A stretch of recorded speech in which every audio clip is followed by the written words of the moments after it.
Class. आज life process की हमारी थर्ड क्लास है। अभी तक की दो क्लासेस में हम पढ़ चुके हैं कि लाइफ प्रोसेस क्या होता है, मोड ऑफ न्यूट्रिशन क्या है और ये न्यूट्रिशन कितने टाइप्स के होते हैं। दूसरी क्लास में हमने पढ़ा ऑटोट्रॉपिक मोड ऑफ न्यूट्रिशन क्या होता है, जिसमें हमने फोटोसिंथेसिस के बारे में पढ़ा, और हेटेरोट्रॉपिक मोड ऑफ न्यूट्रिशन क्या होता है, जिसमें हमने न्यूट्रिशन इन अमीबा पढ़ा। आज हम हेटेरोट्रॉपिक मोड ऑफ न्यूट्रिशन के टाइप्स पढ़ेंगे। हेटेरोट्रॉपिक मोड ऑफ न्यूट्रिशन चार टाइप का होता है। पहला है होलोजोइक मोड ऑफ न्यूट्रिशन, दूसरा सैप्रोफाइटिक मोड ऑफ न्यूट्रिशन, तीसरा parasitic and fourth one is osmotrophic. ये सारे ही टाइप्स बनाए गए, डिपेंड करता है कि कौन सा न्यूट्रिशन कैसे चल रहा है। जैसे सबसे पहले हम बात करते हैं होलोजोइक मोड ऑफ न्यूट्रिशन क्या है, कि ऐसा न्यूट्रिशन जो सॉलिड फूड पे डिपेंड है, यानी कि जो भी एनिमल खा रहा है वो सॉलिड फूड खा रहा है और ये एनिमल्स के अंदर होता है, और इसका जो न्यूट्रिशन है वो एक इंटरनल पाथ है, इसमें कोई भी एक्सटर्नल डाइजेशन नहीं होता है। सेप्रोफाइटिक मोड ऑफ न्यूट्रिशन वो होता है जो एनिमल्स डेड चीजों पे जीवन अपना सरवाइव करते हैं, डेड चीजों को खाते हैं, उन्हें पचाते हैं और उन्हीं को डिकम्पोज करते हैं, तो वो सेप्रोफाइटिक कहलाते हैं। पैरासाइटिक वो होते हैं जो दूसरे के ऊपर निर्भर रहते हैं लेकिन उन्हें बदले में कुछ भी नहीं देते, जैसे अमरबेल, या हमारे पेट के अंदर कीड़े हो जाते हैं या सर में जूं हो जाती है, ये सब पैरासाइटिक मोड ऑफ न्यूट्रिशन के एग्जांपल हैं। और फोर्थ वन इज ऑस्मोट्रॉपिक, ऐसे एनिमल जो प्री डाइजेस्टिव फूड पे सरवाइव करते हैं, यानी कि अध पचे भोजन पे सरवाइव करना, जैसे टेनिया सोलियम। ये सारे वो हैं जो मोड ऑफ न्यूट्रिशन अलग अलग है। अब हम बात करते हैं कि ह्यूमन बींग्स के अंदर डाइजेशन कैसे होता है। ये आपका 5 नंबर का क्वेश्चन जनरली बनता है कि ह्यूमन बींग्स में डाइजेशन कैसे होता है। तो सबसे पहले हम बात करते हैं कि ह्यूमन बींग्स में वो कौन से ऑर्गन हैं जो डाइजेशन में हेल्पफुल हैं। तो सबसे पहले खाना मुंह के अंदर जाता है, माउथ से शुरू होता है। माउथ के अंदर हमारी 3 चीजें मौजूद हैं, टीथ, टंग और सलेवरी ग्लैंड।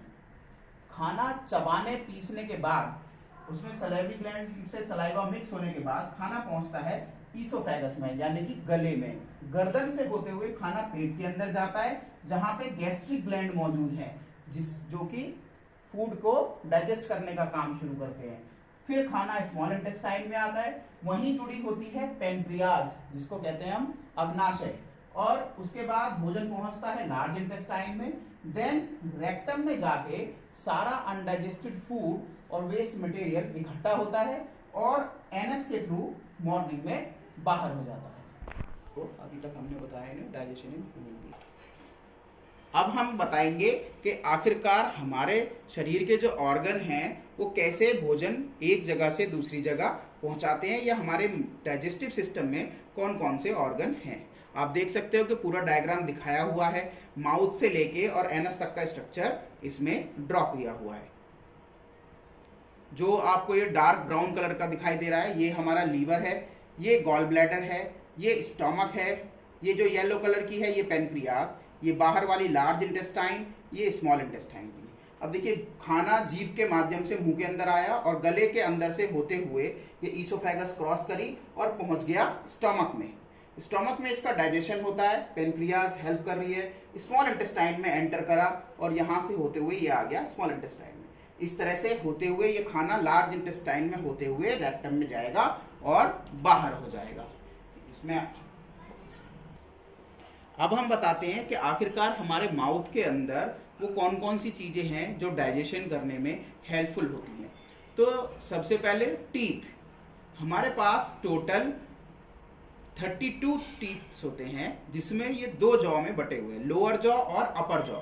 ऊपर वाला अपर जॉ कहलाता है, नीचे वाला लोअर जॉ कहलाता है। उसके बाद यह है हमारी टंग, जो हमारे टेस्ट को बताने में सहायक होती है, कौन सा है, खट्टा है, मीठा है, जैसा भी हम खा रहे हैं। इसके बाद आपने देखा होगा कि जैसे ही हम खाने के बारे में सोचते हैं तो हमारे मुंह में कुछ पानी आने लगता है, कुछ सिक्रीशन होने लगता है। वो होते हैं हमारे सलेवरी ग्लैंड्स, 1, 2 और 3। टोटल 3 पेयर सलेवरी ग्लैंड्स हमारे मुंह के अंदर होते हैं, जिनका काम होता है सलाइवा का सिक्रीशन करना। तो हमारे माउथ के अंदर टीथ, टंग और सलेवरी ग्लैंड्स मौजूद होते हैं। अब हम बताते हैं कि हमारे मुंह के अंदर जो दोनों चीजें हमने पढ़ी, जैसे सबसे पहले हम पढ़ते हैं टंग के बारे में कि टंग का काम क्या है।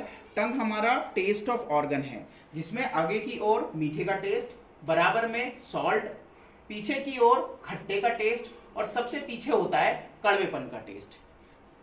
यानी कि जीभ हमारे टेस्ट का बताती है कि टेस्ट कैसा है किसी चीज का, उसके विषय में जीभ का काम है। उसके बाद आते हैं हमारे दांत। हमारे पास टोटल 32 दांत होते हैं। 32 दांतों में 20 दांत हमारे पहले दूध के दांत जिन्हें हम कहा जाता है वो होते हैं टेम्परेरी टीथ। उनके उखड़ने के बाद हमारे पास परमानेंट टीथ आते हैं जो कि 32 होते हैं, जिसमें से 8 होते हैं इंसीजर, 4 होते हैं कैनायन, मोलर्स और प्रीमोलर्स। तो 8 होते हैं प्रीमोलर्स और 12 होते हैं मोलर्स। इस तरह से इनकी टोटल संख्या जो बैठती है वो 32 बैठती है। हमारे पास हमारा डेंटल फॉर्मूला भी होता है। तो हमने देखा कि हमारे माउथ के अंदर वो कौन कौन सी चीजें हैं, टीथ के बारे में पढ़ा, टंग के बारे में पढ़ा। अब हम देखेंगे कि आखिरकार हमारा पूरा स्ट्रक्चर जो है वो है क्या। हमारा जो डाइजेस्टिव सिस्टम है वो माउथ से शुरू होता है और एनएस पे जाके खत्म होता है। इस बीच में एक सबसे पहले एपिग्लॉटिस जो एक पर्दे का काम करता है हमारी विंड पाइप और फूड पाइप के बीच में, जिसका काम है विंड पाइप और फूड पाइप को कवर करना। जब हम खाना खाते हैं तो ये विंड पाइप को कवर करता है और जब हम सांस लेते हैं तो ये फूड पाइप को कवर करता है। फूड पाइप जिसका नाम है ईसोफेगस। फूड पाइप के बाद खाना हमारा पहुंचता है स्टमक के अंदर। स्टमक के अंदर स्टमक की ये जो दीवार होती है इसमें चारों ओर मौजूद होते हैं gastric gland. In gastric gland का काम है गैस्ट्रिक जूस और HCl छोड़ना। उसके बाद खाना जाता है स्मॉल इंटेस्टाइन के पार्ट में। स्मॉल इंटेस्टाइन हमारी 3 हिस्सों में बटी हुई होती है, ड्यूडेनम, जेजुनम और आइलियम, जिसके बारे में हम अगली क्लास में डिटेल में पढ़ेंगे। खाना स्मॉल इंटेस्टाइन से होते हुए पहुंचता है लार्ज इंटेस्टाइन में, जहां पे उसका होता है वाटर का एब्जॉर्प्शन और उसके बाद अनडाइजेस्टेड फूड इकट्ठा होता है रेक्टम में जाके और एनएस के थ्रू बाहर होता है। इसमें कुछ अदर हेल्पिंग ऑर्गन जो खाने को पचाने में हेल्प करते हैं वो क्या थे? Salivary gland, gastric gland, pancreas, gall bladder और लीवर। ये सब वो एक्सेसरी ऑर्गन हैं जो कहीं ना कहीं भोजन को पचाने में हमारी मदद करते हैं। नेक्स्ट क्लास में हम इसके बारे में पूरा डिटेल में पढ़ेंगे कि आखिर फूड का डाइजेशन होता कैसे है। हर एक पार्ट को अलग अलग लेते हुए हम फूड का डाइजेशन और उसके पार्ट्स बॉडी के दोनों पढ़ेंगे। धन्यवाद।